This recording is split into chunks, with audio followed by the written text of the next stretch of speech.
Engineer Marcus Webb had been asleep for approximately 3 hours when his door chime jolted him awake.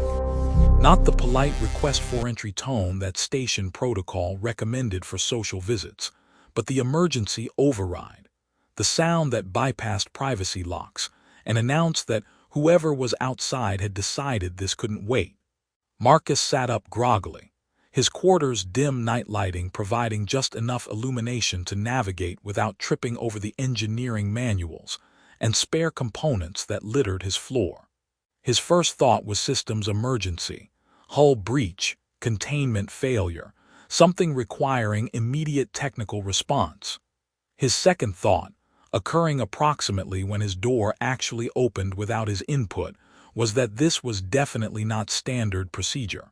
The figure in his doorway was Salathi, tall, elegant despite current circumstances, with long tapered ears and skin that possessed the faint bioluminescent quality unique to her species. Marcus's sleep-fogged brain registered her identity after a moment.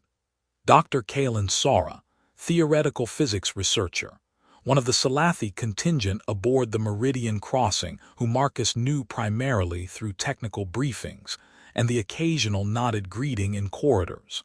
She was also covered head to toe in some kind of viscous, faintly glowing substance that Marcus's engineering training immediately flagged as probably hazardous, and her bioluminescence was flickering erratically in patterns that suggested barely suppressed panic.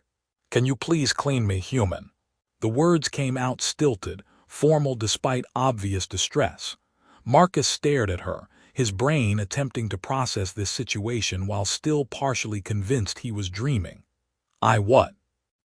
Kalen stepped fully into his quarters, the door sliding shut behind her.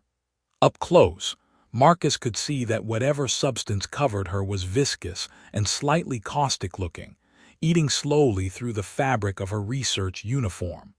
Her bioluminescence continued its erratic flickering, a Salathi stress response that he'd learned about in cultural briefings but never seen in person. "There was accident in containment lab," Kalen continued, her usually precise diction breaking down under stress. "Experimental stellar material, containment field failure. I was closest when rupture occurred. Substance is corrosive to Salathi biochemistry. Prolonged contact will cause chemical burns. Medical bay is." She hesitated and something that might have been shame crossed her features. "I cannot go there, they would see. They would know I made error, please. I researched. Human skin is more resistant to this compound. Human cleaning protocols are compatible. Can you help?" Marcus's engineering brain finally caught up to the situation. She was covered in something dangerous. She was clearly terrified. She'd come to him specifically because human biology apparently made him better equipped to handle whatever this stellar material was. And she was asking for help despite Salathi cultural norms that, based on his limited understanding, considered needing assistance to be profoundly shameful. "Yeah," he managed, swinging his legs out of bed and becoming acutely aware that he was wearing threadbare sleep pants and nothing else. "Yes, I can help. Let me get some equipment. And clothes. Definitely clothes." He grabbed a shirt from the pile of clean laundry he'd been meaning to put away and pulled it on while his brain shifted into emergency response mode. Assess the hazard. Establish safety protocols. Help the person in distress. The fact that the person was an alien physicist asking him to clean corrosive substance off her in his quarters at 300 was just additional context. "Tell me about the substance," he said while pulling on proper boots and activating his quarters' small decontamination area, a corner setup originally intended for cleaning tools and components. "What exactly am I dealing with?"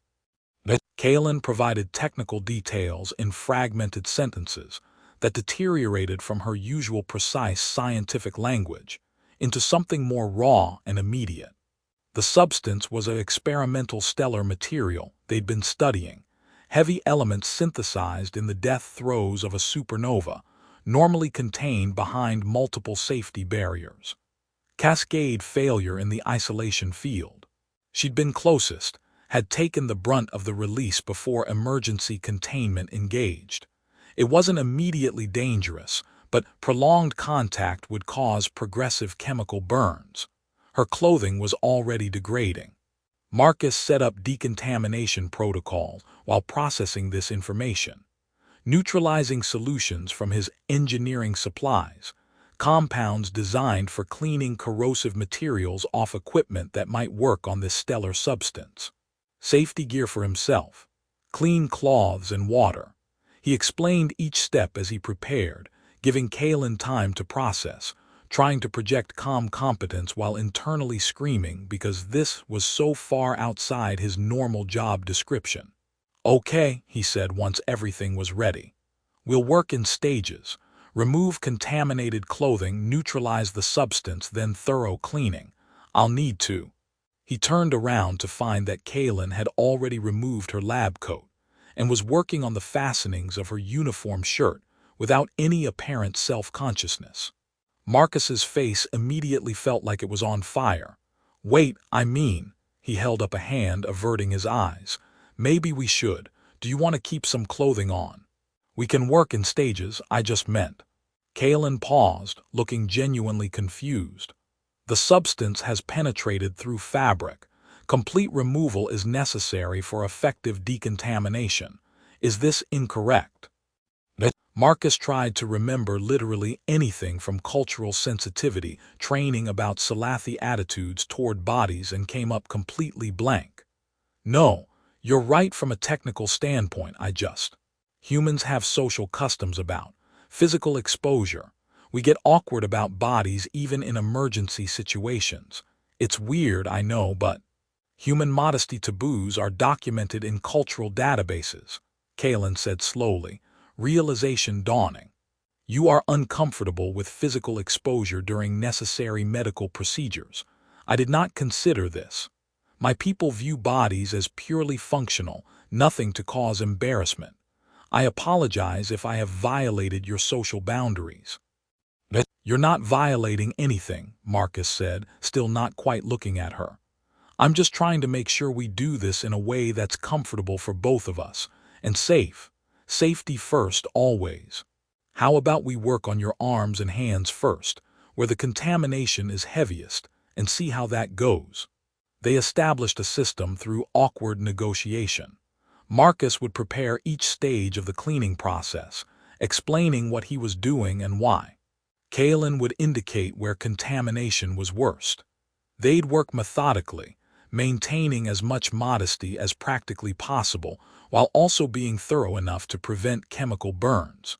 Marcus started with her hands and forearms, where the glowing substance was thickest. He worked carefully, using specialized cleaning compounds from his engineering supplies that were designed to neutralize corrosive materials. The substance reacted to the treatment, losing its glow, becoming inert enough to wipe away safely. Kaylin remained very still throughout, though her bioluminescence continued its erratic flickering. Marcus realized she wasn't just scared of the chemical burns. She was terrified of being seen as weak, of having made a mistake that required help, of violating whatever cultural programming the Salafi used to maintain their reputation for self-sufficient competence. "In my culture," Kaylin said quietly while Marcus worked on a particularly stubborn patch near her elbow, "to require assistance is to acknowledge inadequacy. We are taught from childhood that self-sufficiency is paramount. To ask for help is to admit failure. To expose one's limitations to others brings shame to oneself and one's family lineage." Marcus paused in his cleaning to look at her properly. "That sounds absolutely exhausting." Kaylin's bioluminescence flickered with what might have been surprise. "It is considered honorable, the mark of evolved intelligence." "Yeah, well, humans ask for help all the time, constantly. It's basically how we've survived as a species. Nobody can do everything alone. We figured that out pretty early and built our entire civilization around cooperative problem-solving." He returned to cleaning, working on her shoulder where substance had soaked through fabric. "Asking for help isn't failure. It's smart threat assessment and resource allocation. You knew you needed specific assistance. You identified who could provide it. You requested aid.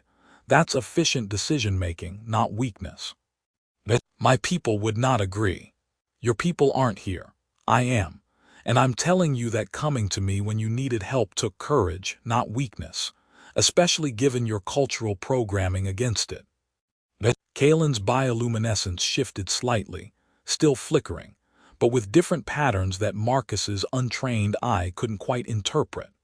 They worked in silence for a while, Marcus methodically treating each contaminated area, Kalen gradually relaxing from her initial rigid posture. "Why did you come to me specifically?" Marcus asked eventually, working on neutralizing the substance that had soaked through to her collarbone area while trying very hard to maintain professional focus. "Research," Kalen admitted. "After I realized I required assistance, I spent 17 minutes in hiding, calculating options. Human biology is more resistant to this particular compound than Salathi physiology. Human cultural norms make you more likely to provide aid without reporting incidents to station authorities. And you?" She hesitated, her bioluminescence flickering with what Marcus was starting to recognize as embarrassment. "I have observed you, Engineer Webb. You are kind to others. You assist junior technicians with their tasks. You do not mock those who make errors. I calculated you were most likely to help without judgment." But Marcus paused in his work, genuinely touched despite the clinical way she'd phrased it. "I'm glad you felt you could come to me, and for what it's worth, everyone makes mistakes. I've made plenty. The fact that you're smart enough to seek help when you need it, that's not weakness. That's survival instinct." Kalen's bioluminescence shifted to a softer, steadier glow, less frantic panic, more sustained calm. "My people would not agree with this assessment. If they knew I came here, asked a human for help, exposed my failure to outside observation, I would lose standing in the research hierarchy, perhaps lose my position entirely." "Then we won't tell them," Marcus said simply, applying neutralizing solution to another contaminated area. "As far as anyone else knows, you handled a minor contamination incident by yourself using standard decontamination protocols. Which technically you did. I'm just the equipment you used." For the first time since entering his quarters, something that might have been a smile crossed Kalen's features. That is a very human way of framing the situation. "But we're good at creative interpretation of rules. It's one of our better qualities." They continued working, the process taking on a strange rhythm. Marcus would prepare the next cleaning stage, explain what he was doing, apply the treatment carefully while Kalen remained still and gradually opened up about Salathi culture, their emphasis on emotional restraint and self-sufficiency, the shame associated with needing help. "It must be lonely," Marcus observed while working on a particularly difficult area where the substance had soaked through her uniform entirely. Never being able to ask for help, always having to appear completely self-sufficient. "But it is what we know. We are taught that emotional displays and dependence on others are primitive behaviors that evolved species should transcend. That true intelligence means needing no one, relying only on individual capability. But that's not intelligence, that's isolation. Humans learned pretty early that we're stronger together. Sure, we're emotional and messy, and we lean on each other probably too much. But we're also still alive despite having way less going for us physically than most species. We survived because we helped each other, because we built communities, because we figured out that admitting you need help and actually getting it means you live to handle the next crisis. This philosophy is alien to my people. Maybe. But you're here, in my quarters at 300, letting me help you clean off corrosive stellar material, because you were smart enough to recognize when you needed assistance. That doesn't sound primitive to me. That sounds like you're learning that there's more than one way to be intelligent." Kalen's bioluminescence stabilized into steady patterns that Marcus was starting to associate with thoughtfulness, rather than distress. They'd moved past the initial panic, past the awkward cultural negotiations, into something that felt almost companionable despite the bizarre circumstances. The final stages of decontamination required addressing areas where the substance had penetrated through clothing to bare skin, places that human modesty definitely had opinions about. Marcus maintained maximum professionalism, explaining each step carefully, giving Kaelin complete control over the process, working with clinical efficiency while his face burned, and he tried not to think about how this situation would sound if anyone asked what he'd done tonight. Kaelin, for her part, seemed to finally grasp some aspects of human social discomfort around bodies, though she clearly didn't share it. "You are uncomfortable," she observed with scientific interest, "not because of the task itself, but because of social conditioning regarding physical exposure and implied intimacy." Yeah, basically, humans are weird about bodies. Even in medical or emergency contexts, we get awkward about it. That must be limiting in practical situations. Sometimes. But it also means we think a lot about consent and boundaries, about making sure people feel safe and respected, which overall is probably good. I had not considered this perspective. Salathi culture has no concept of physical modesty, but perhaps we lose something by treating bodies as purely functional.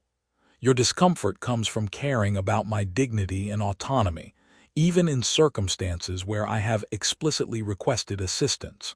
This is, she paused, searching for words, considerate in ways I did not expect. I'm just trying to help without making things worse. That's the goal. When the decontamination was finally complete, all traces of stellar substance neutralized, Kaelin's skin checked for signs of chemical damage, emergency protocols prepared in case of delayed reactions. Marcus provided her with clean clothing from his own supplies. The shirt was comically oversized on her taller, slimmer frame, but it was functional and uncontaminated. Kaelin looked exhausted but relieved, her bioluminescence finally settling into steady, calm patterns that actually seemed healthy rather than suppressed. She studied herself in the small mirror near Marcus's sink, seeming to process not just her physical state but everything that had transpired. "Thank you," she said finally, turning to face him. The formal precision of her earlier speech was gone, replaced with simple sincerity. "You saved me from injury and from shame. You treated me with kindness when you could have refused, when you could have judged me for my error, when you could have reported this incident to station authorities. I am in your debt." "You're not in my debt," Marcus said, exhaustion catching up with him now that the crisis was resolved. "You needed help, I provided it, that's just what people do for each other. Salathi do not do this. We do not ask. We do not help without expecting reciprocation. This freely given assistance without obligation is."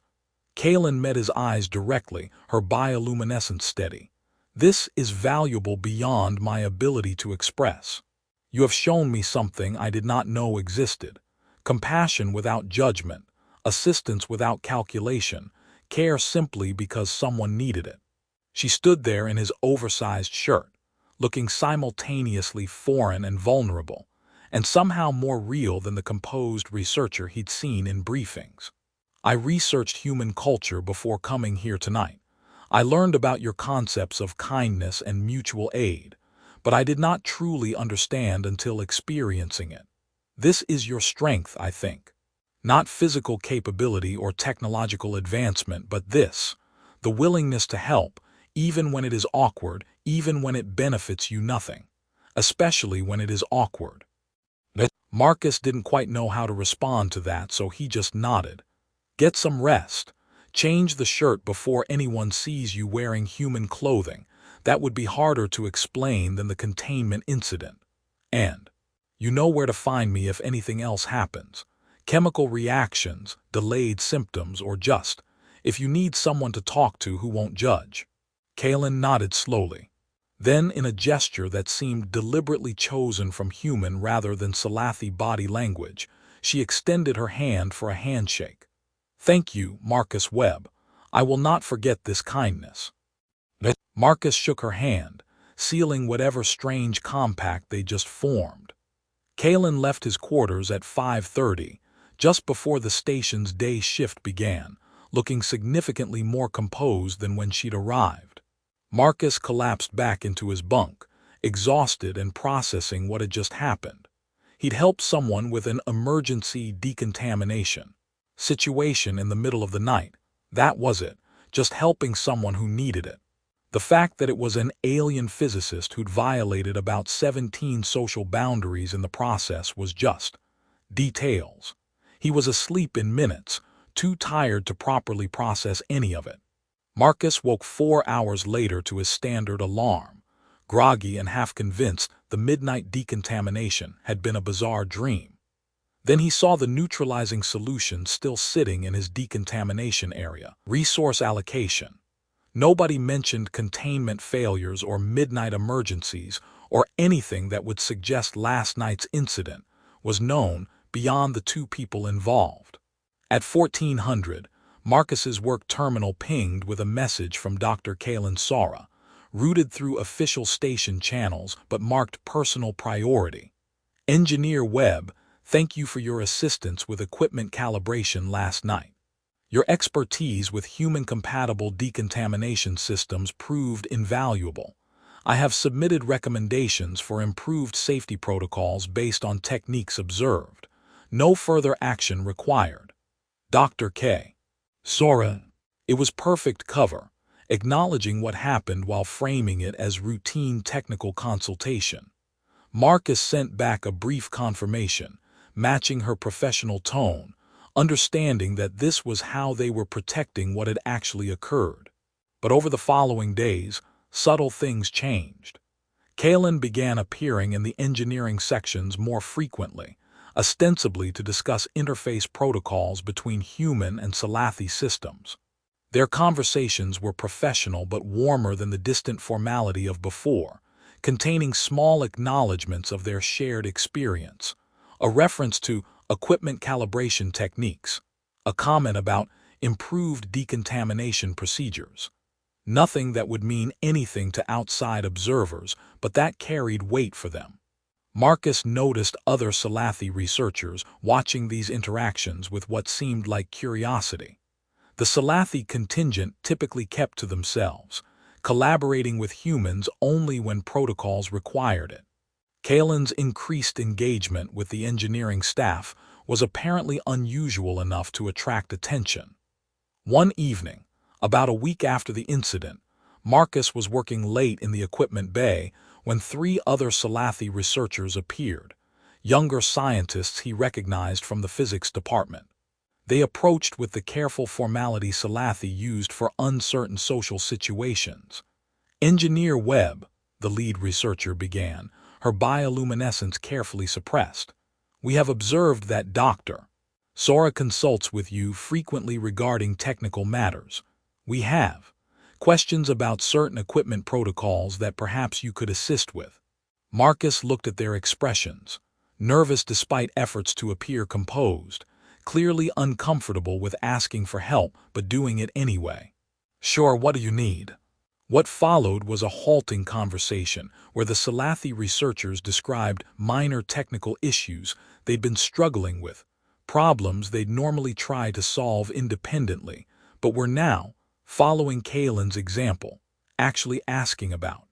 Marcus helped where he could, providing solutions or pointing them toward resources, treating their questions as completely normal rather than evidence of any inadequacy.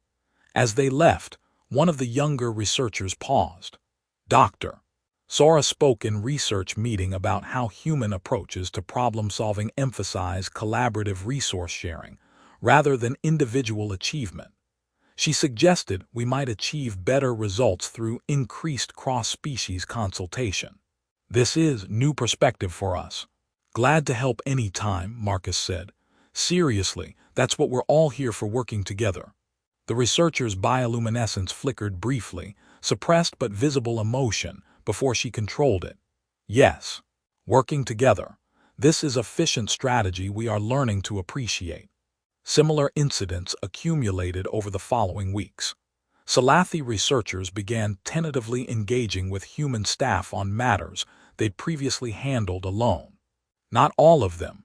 The older, more traditional scientists maintained their distance, but enough younger Salafi followed Kalen's example that the change was noticeable. Marcus learned through station gossip that Kalen had submitted a formal report on the containment failure, framing it as a system malfunction rather than personal error, recommending improved safety protocols based on human decontamination techniques observed in emergency response training exercises. It was beautifully constructed truth-telling that satisfied station requirements without exposing her moment of vulnerability. 2 weeks after the midnight decontamination, Marcus found Kalen waiting near his quarters at the end of his shift. Her bioluminescence showed patterns he'd learned to recognize as nervousness. "May I speak with you privately?" she asked. They returned to his quarters, scene of that awkward emergency, and Kalen stood for a moment apparently organizing her thoughts. "I have been thinking about what happened," she began. "About what it means. I was taught that needing help was weakness, that self-sufficiency was the highest virtue, that admitting limitations brought shame. But you showed me that refusing help when it is needed is perhaps the greater weakness. That acknowledging limitations and seeking assistance requires its own form of courage." She'd been talking with other Salafi researchers. She explained, carefully, testing whether others shared her growing doubts about their cultural emphasis on absolute self-sufficiency. She'd found a few, mostly younger scientists who'd been working closely with humans and other species, who privately questioned whether complete emotional restraint and refusing collaboration actually served them well. "We are beginning to understand that human interdependence is not weakness but strategy," Kalen continued. "That your willingness to help each other, to show emotion, to admit when you need assistance, these are strengths that have allowed your species to thrive despite lacking some advantages other species possess." Marcus listened, realizing that their midnight encounter had implications beyond just one emergency decontamination. "Are you saying that asking me for help changed how you see human culture?" "I am saying that you showed me compassion I did not know was possible, and that experience has made me question everything I was taught about what constitutes strength." Her bioluminescence flickered with vulnerable patterns. "May I ask you something about human social customs?" "Sure. When I entered your quarters that night and asked for help, you were uncomfortable. Not because of danger or difficulty, but because I did not understand your social boundaries around bodies and privacy. You could have refused. You could have been angry that I violated your personal space without proper warning. Instead, you helped anyway, while also teaching me about consent and boundaries and making sure I felt safe despite my ignorance of your customs." "Why?" Marcus thought about this, trying to articulate something that felt instinctive. "Because you needed help and I could provide it. And because part of helping someone is respecting their dignity, making sure they feel safe and valued, not just solving the immediate problem. You came to me scared and vulnerable. Taking advantage of that, making you more uncomfortable than necessary, would have been cruel. Helping someone shouldn't make them feel worse about themselves."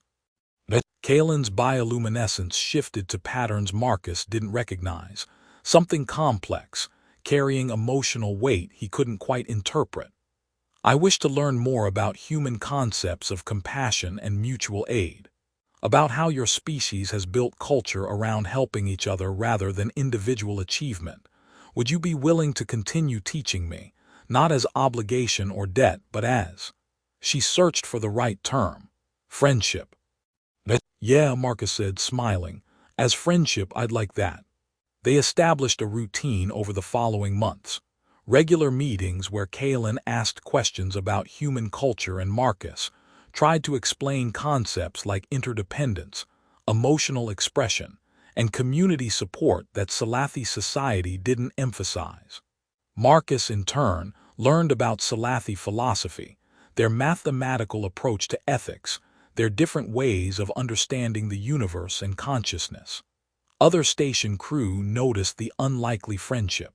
Some humans teased Marcus gently about having an alien study buddy. Some Salathi viewed Kalen with suspicion for spending so much time with humans, but others, gradually, began to follow her example.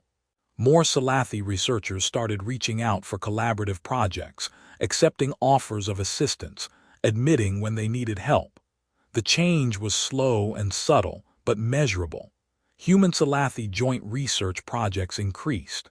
Cross-cultural social events became less awkward. The rigid separation between species that had characterized the station's first year began breaking down into something more fluid and cooperative. 6 months after the midnight decontamination incident, Station Commander Torres called Marcus to her office.